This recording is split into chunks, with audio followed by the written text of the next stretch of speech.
can see, we're outside this massive tree, and from this point I'm going to go a little bit vague in terms of where we're going to next. So keep on watching, and hopefully the next point I show you is the helicopter pad for Puketutu. This has been a bit of a mission to get onto this track, but we've found it, and this is the chopper pad, Puketutu chopper pad. There it is. We found it. We found it, Graham. Almost out of day. We've had a big day. How's it going, folks? So it's currently 5:15. Today we've been walking 10.7 kilometres. Yeah. And we're on Puketutu Hut.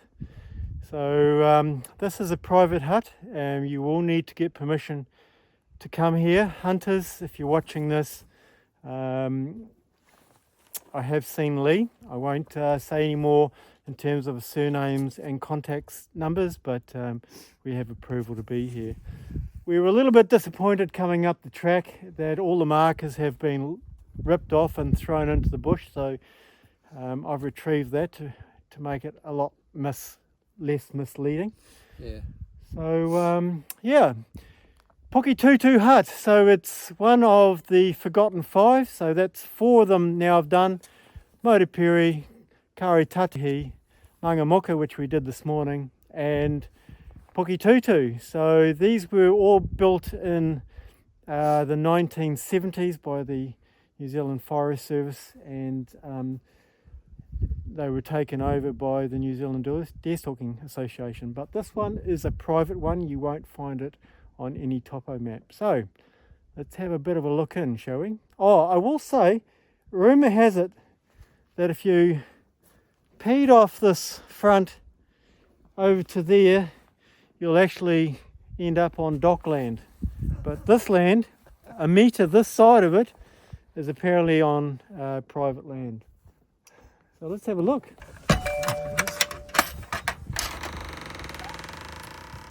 Oh, we just love these kind of huts, don't we, Graham? Very nice. And look, there's a little pot belly. We'll have a go at trying to get that. And we'll probably have some mattresses under here. Yep. And a stack of books. So we have a wood shed. There's your long drop. That's one of the worst I've seen for a while. Struggling. Is that another one of those meals, is it? Yeah. What's that one? One probably looks a bit the same as yours. Yeah, it's just syrup with lumps in it.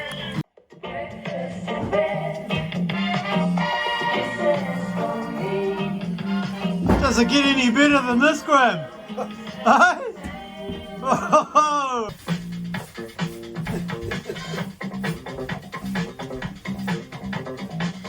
Woo! It's a good nah!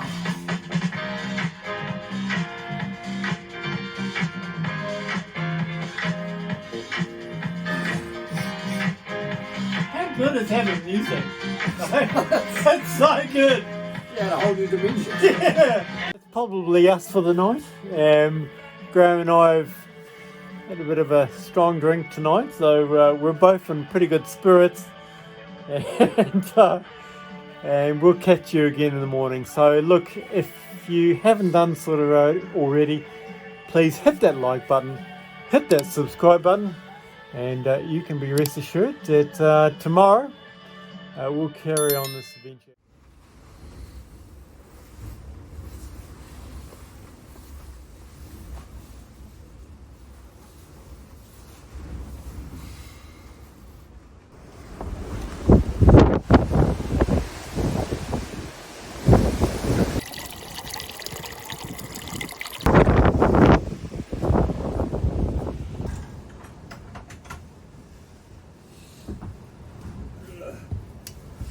Morning, buddy. How you doing, bud? How was that sleep? Woo, it was good after a day. Yeah, that was a pretty wild night. I know, she's pretty wild out there. And I'm not talking about the brew last night. Pop music! Was was it just my imagination? It was blowing. It's actually 8 o'clock. Oh, what? Yeah, so we've got about a 4-hour hike out, but I'm in no hurry. No, it's a bit. Yeah, we'll wait till the sun comes up. Have a nice breaky and wander off. Yeah, that's it. Sounds a plan. Should we get some sounds going, man? Let's get a bit of water. Hey? Get those 80s going. Love Islanders, we are. So have a listen anywhere you get your podcast or text love to 3343 and then you can be like, I got a text. Oh. We send you back the links. That doesn't sound like Coast. So this morning I'm having my rolled oats again. So I've soaked that overnight. I've made my milk last night. And I'm going to mix in once again an Uncle Toby's. Oh, I think we must be on Radio Rem or something.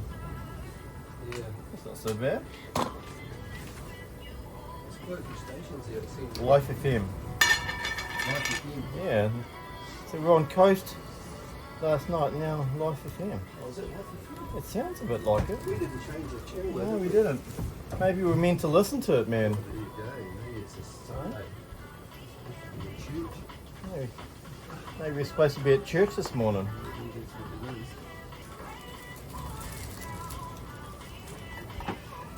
When the rain is pouring down, I'll be here for you, so. Mate, I think we're supposed to listen to this station. Very timely.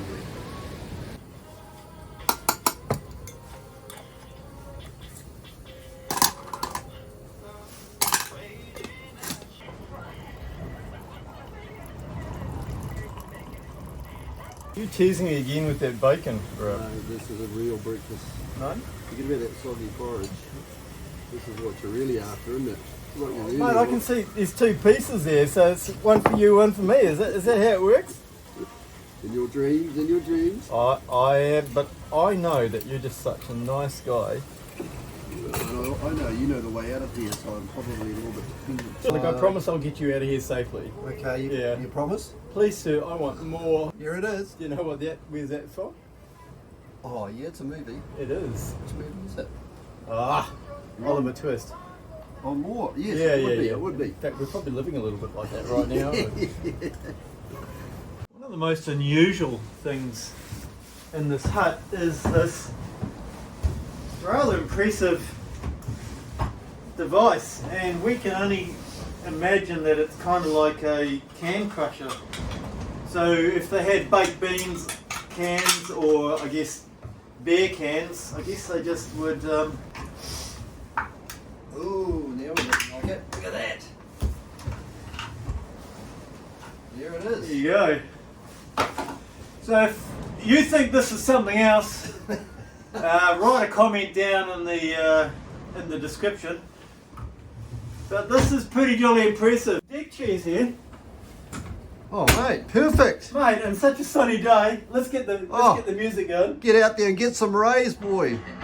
Oh, Woohoo! Let's get some sun.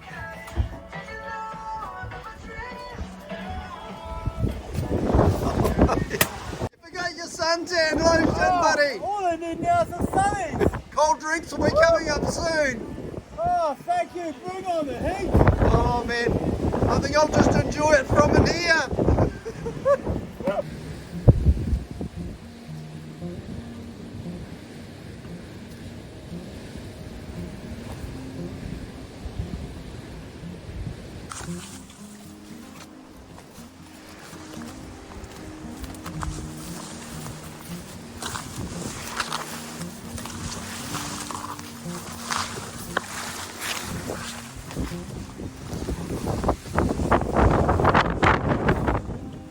She's a bit wilder today than it was on our way in. So it's actually 7 minutes since we left the hut, and that is actually the first marker that we have seen. It's a lot harder finding the track down than what it is coming up. There's just no markers,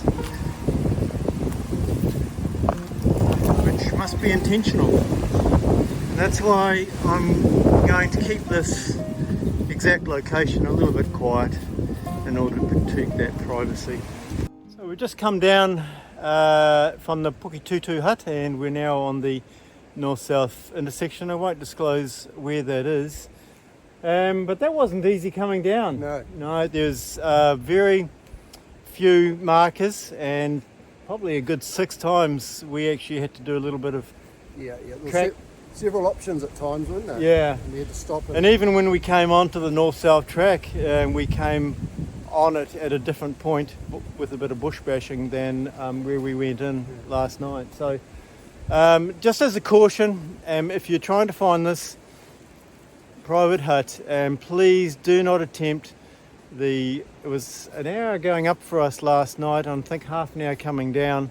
Yep. Don't attempt that if you've got really poor light. There are camp spots around on the north-south that you could probably stay overnight at and then have a go the following day. That would be my recommendation. Yeah, I agree. Yep. All right. So look, we're just heading off to Upper Wairere Falls now, and we'll catch you when we get there.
Pretty greasy, Dave. Man.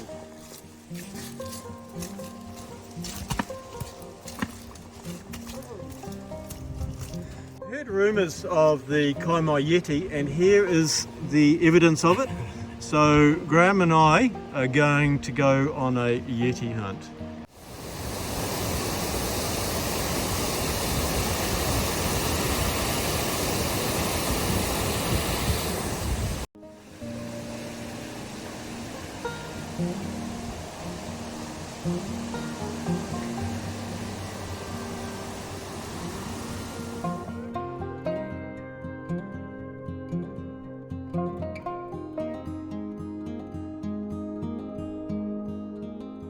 So Graham and I are just about at the car park at Wairere Falls, so we've finished basically our 3-day, 2-night overnighter.